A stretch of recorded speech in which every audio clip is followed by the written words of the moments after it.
All right, guys, good afternoon or good evening to you. I'm meteorologist KJ Jacobs. I want to get you up to speed on what's happening here. We have a severe thunderstorm.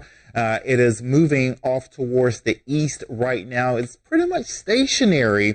It's over near Pineville. This is over in South Charlotte, right on the 485 loop here. Just to give you an idea of where we are, you can see the heavy rain right over the Pineville area, also near Providence and Indian Trail. This is also in Matthews, and I know some of you may have heard the incredible thunder associated with this particular severe thunderstorm.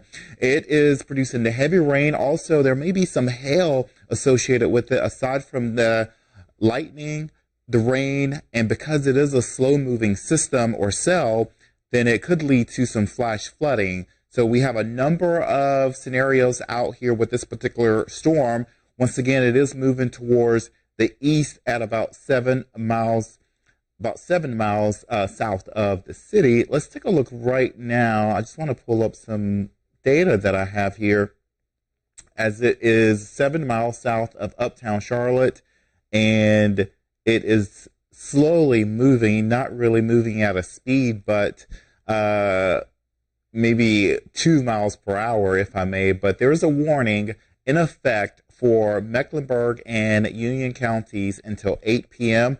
So we have about 18 more minutes left on this severe thunderstorm warning as it slowly drifts off towards the east right now. So areas in line of this particular cell, Wesley Chapel, call out some other communities, Indian Trail, let's go Matthews, you're already in the thick of it. But you can see where that warning is. Mint Hill, you may get clipped with heavy rain. You can probably hear the thunder there as well.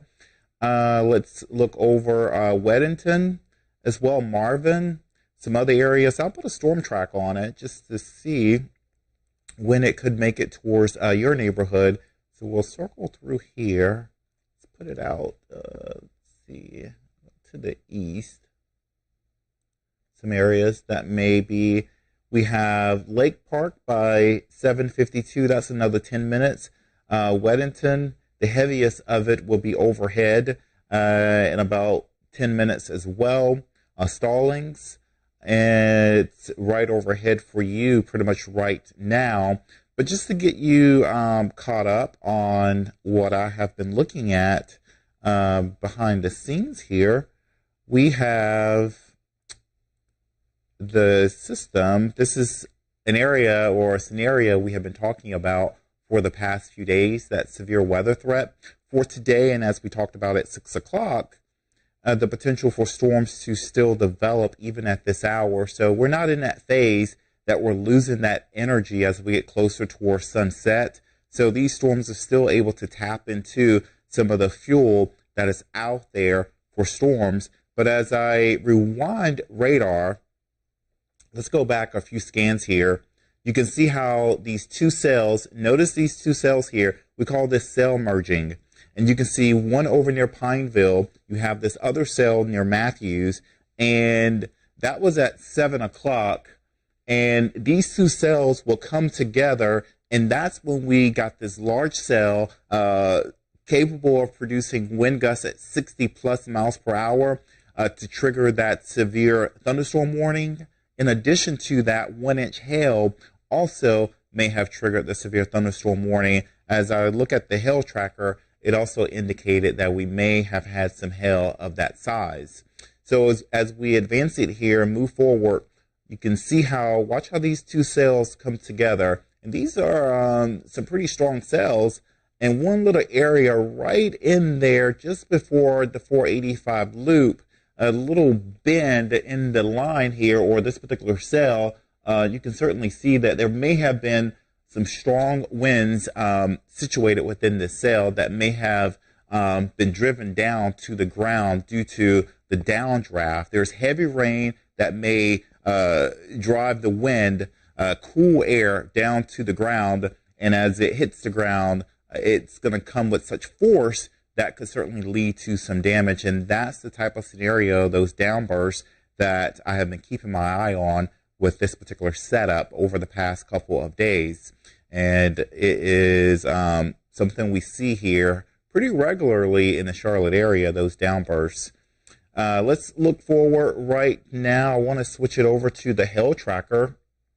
Let's see where we may have had some hail. If I go back one scan here, you can see where the cell was mainly just northeast of Pineville, and you can see where we may have had some hail there. Let's look at sample. Yeah, 1-inch hail. We may have had some 1-inch hail associated with this particular cell as it is making its way, slowly drifting, moving at a very slow rate of speed in the South Charlotte area off towards the east.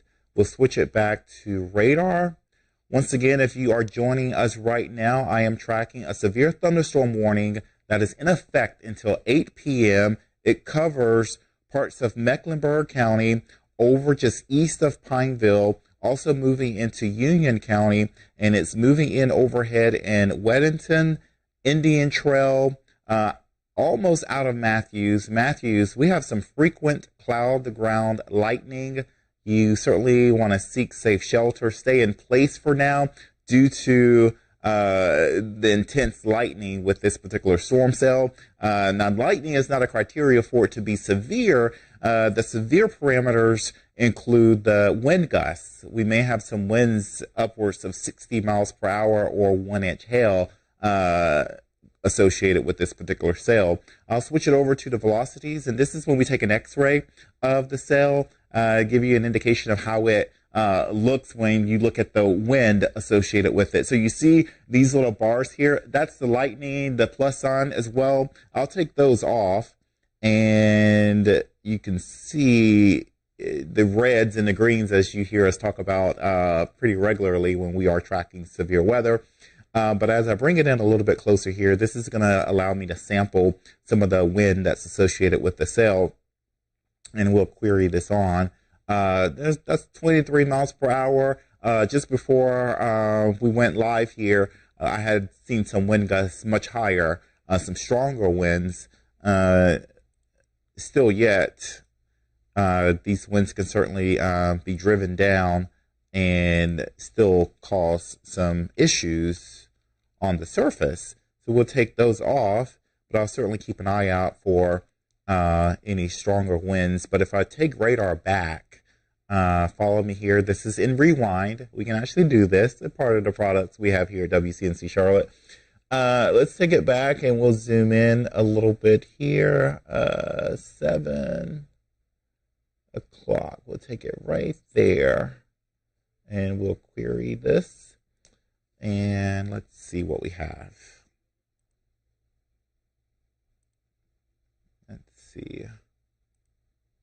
That was not so bad. Let's go back a little bit more. Might have to bring it out some. But you get the picture there, what I'm trying to show you. So we'll go back to radar and set the stage again. So just bear in mind, we have a severe thunderstorm warning for about 11 more minutes.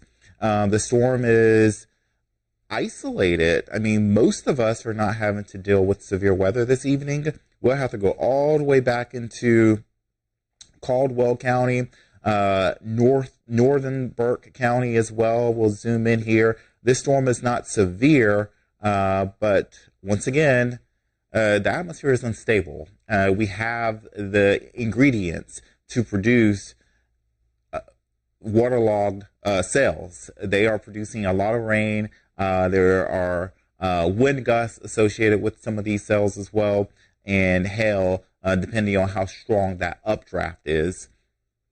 And so we have the ingredients that will feed these storms. Over south of that severe thunderstorm warning, it looks like it may have expired. Let me just double check that. Let's see. I think that warning may have expired for the storm. So yes, the National Weather Service canceled the thunderstorm warning from being severe in Mecklenburg and Union County. So the storm is no longer severe, but heads up for the heavy rain and the lightning. You must take both of those seriously. We still have a risk for flash flooding over the next couple of days because this is a prime example of a storm that is slowly moving. It's not covering a lot of ground. A lot of times when the storms move at a faster speed, it's in and out. But because it's stationary almost, that rain is just coming down in one area. It's just like saturating the ground. And a lot of times that water doesn't have anywhere to go, especially if the drainage system is clogged or backed up or, so that can certainly lead to some flash flooding. It does not take long for that water to back up in some areas. But for others, if you can stay inside and stay away from the lightning and the heavy rain, then this could certainly be some beneficial rain, since the drought monitor was released earlier today and we have some dry conditions. We're at a deficit for the year, and also since the beginning of June, about 3 inches below on average from where we should be this time of year. Aside from that, I'll give you a quick glimpse of the forecast. So this is always something interesting to see, just some eyes from the studio, but you can certainly see the heavy rain as we look off in the distance here from uptown Charlotte. Dark clouds overhead. Still a very hot evening, 90, and it's almost 8 o'clock.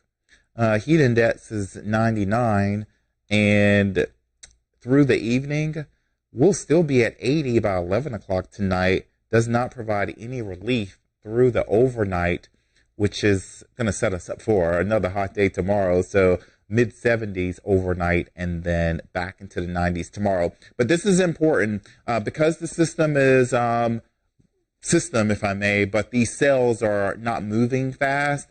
Like I said, we still have that risk of flash flooding tomorrow, mainly during the afternoon and evening, if we have more of these cells to fire up and produce heavy bouts of rainfall. The same for Saturday. And the severe weather risk for today, still at a medium risk. We've had several storms to move through this afternoon in various parts of the area, but not many of them turn severe, but that potential is still there. I would say until about midnight tonight, we'll keep the risk for severe weather in place, and wind being that main concern, wind that could cause some damage. Let's take a quick glimpse of the weekend forecast. So your weekend forecast, Saturday, will be a lot like today. We'll have temperatures in the low 90s. We'll have those storms to fire up in the afternoon. The first part of your day could be a little hit or miss. The second half of your day, I think you'll have some of your plans may be canceled or delayed, especially if they're outdoors. So you'll have to keep updated with the forecast. So that's something important to remember for the weekend. By Sunday, if this forecast verifies, we could have some relief. And I don't think I would mind 79 on Sunday, although it may be a muggy start to the day. But as that front passes us, we could set us up for a cooler day. We don't see 79 degree temperatures that often in July, so I think most of us would take it, but we may do without a washout of a day. I don't think it'd be a washout, though. Coming up at 11 o'clock tonight, I'll have more on your weekend forecast and give you a better idea of when you can expect more of these showers over the next couple of days, as well as into the weekend. But for now, continue to stay weather aware. Have a good evening, guys.